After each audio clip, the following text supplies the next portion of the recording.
Good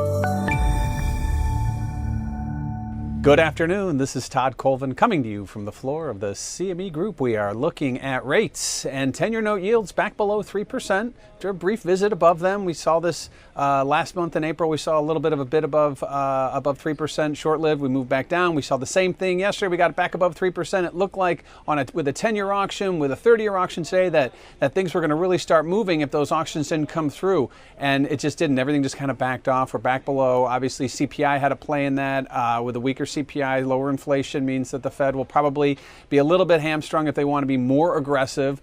But lo and behold, we're back into that old range, that 2.90 to 3% range that we've gotten so comfortable with. And the market now just, again, waiting. The bond market hasn't really seen a breakout move. Yeah, we did push above the 3% yield a few times, but nothing on a sustained basis, nothing that would suggest there's going to be a breakout move. We're still waiting for that catalyst moment.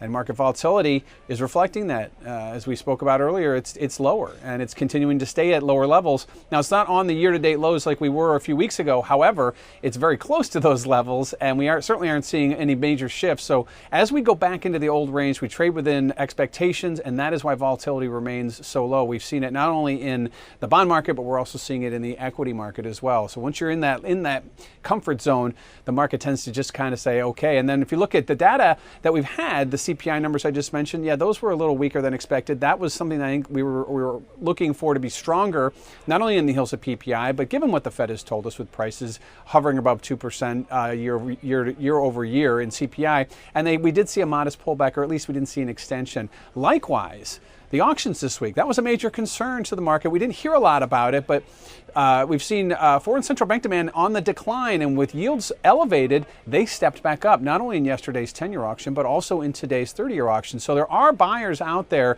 We thought the buyers would be more like insurance companies, pension funds, those that needed the yield, and the central banks were going to back away. But it seems to me that the indirect bidders did step up over these last 2 days to buy the 10-year and the 30-year auction. Again, another reason why those 10-year yields are now back below 3%. There is a little bit of demand here, and I think that market, like I said, we're going to have to wait for the moment, whether we bounce and we go way above 3% on either a Fed announcement or some kind of inflation announcement, or we go back to 290. And with all the geopolitical risks on the rise, whether you're talking in Syria, whether you're talking with Iran, there are still many variables up in the air that could push us back below 290. I think that in itself would cause volatility to rally. So right now, the bond market's still hovering in that comfort zone, not yet showing its true signs whether we're going to break out to the upside or the downside.